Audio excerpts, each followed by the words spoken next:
Hello everyone, कशा आहात सगळे? तर तुमच्याकडे जर कधी बाहेरचे गुलाबजामुन आणले तर त्याचा पाक असा शिल्लक राहतो, मग काय करता? तर चला बघा, याच्या आपण छान अशा गोड गोड गोड गोड गोड गोड ज्यांना स्वीट आवडते त्यांच्यासाठी असं एक छान असं स्वीट बनवू. तर बस आपल्याला कणकेचं पीठ घ्यायचं आहे. 2 कप पीठ घेतलं असेल मी, त्याच्यामध्ये थोडंसं मीठ, त्याच्यामध्ये विलायची पूड आणि बस आपल्याकडे जो पाक राहिलेला आहे तो पाक घ्यायचा आणि त्याच्यामध्ये मळत जायचं.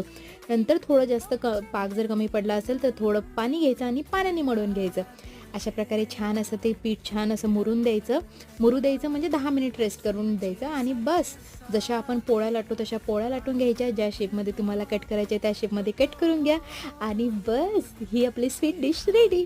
आणि हो, ही खरंच छान लागते, टेस्टी लागते आणि हो, कणकेचं आहे, मैदा नाही म्हणल्यावर हेल्दी पण म्हणता येईल. तर ही तुमच्या मुलांना नक्की करून दाखवाल आणि खाऊ घालाल. Thank you so much.